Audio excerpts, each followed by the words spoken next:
Hey, YouTube, Zabas of the Water here, bringing you a battle with my RU team. So, looking at my opponent's team, he's got a Bouffalant, Charizard, Entei, Kabuto, Spiritomb, and Druddigon. First things that come to mind that might be threats are Druddigon, maybe Bouffalant, and Spiritomb, just because they have naturally slow speed, which means they might be a little problem with the Trick Room.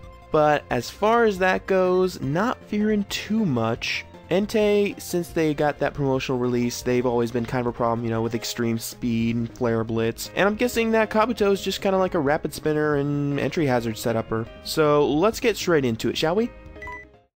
This battle is against PinkChandelure. We're going to go ahead and have ourselves an RU match. I'm going to send out my Buzzard first turn. I actually remade this team because after some testing with Arsena and a couple other battlers, I figured it needs just a little bit of adjustments.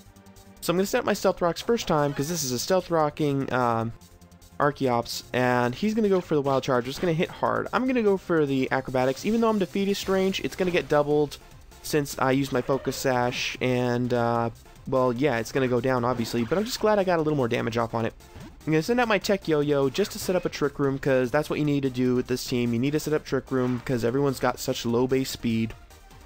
And he's just going to go for the Rapid Spin, which I don't mind too much. I mean, it's not like his team is severely weak against it. I mean, it's beneficial, but it's not going to hurt any. I'm going to send out Shrimp, and I'm going to go for the Earthquake here, because, it's weak with that rock weakness. It's going to be beneficial.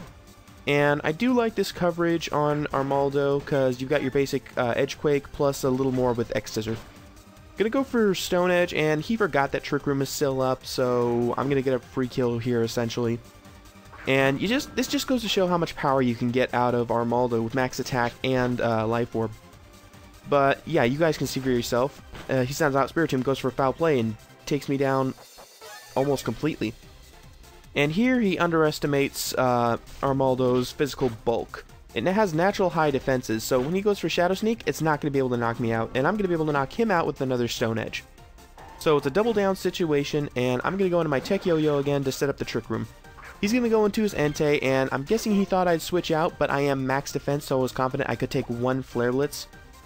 And so I go for Trick Room as he sets up a sub, and I'm going to go ahead and go for Volt Switch, because I'm pretty sure that I'm going to be slower considering Enteis are really, really fast.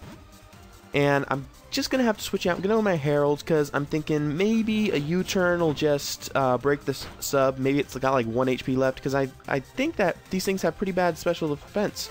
So I'm thinking it must be like on 1 or 2 HP. But it's not the case. I go for U-turn and it's still there. I just can't break this sub.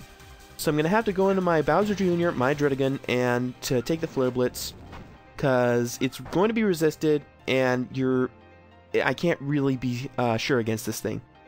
I mean, if worst comes to worst, it looks like it's going to take itself out with Life Orb Recoil.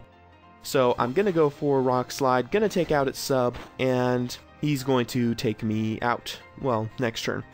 So yeah, here comes the Extreme Speed, and I am down. Now here, just for fodder, I'm going to send out my Herald, but just in case he wants to do something else, I can always go for Trick Room. So down goes Herald, and well, that's that. I've still got one Trick Roomer left, which should be fine. I send out my Tech Yo-Yo as he goes into Rough Hoss, and I'm really not sure if this is an offensive set or defensive set.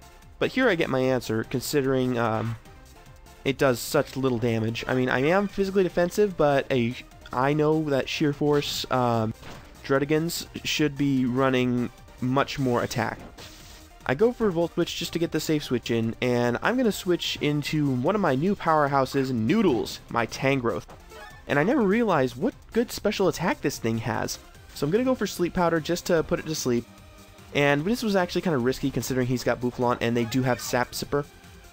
And he kind of should have switched out before.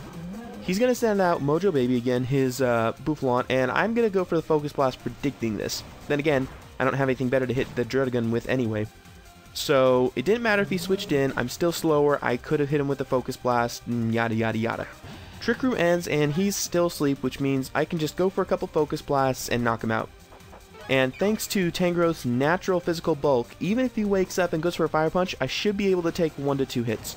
And even if I can't, I can always switch into the Tech Yo-Yo because it was only taking 2 or 3 hits. it can take 1 to 3 hits about. So I'm going to go for the Focus Blast, take him out, and that'll be in the end of the battle.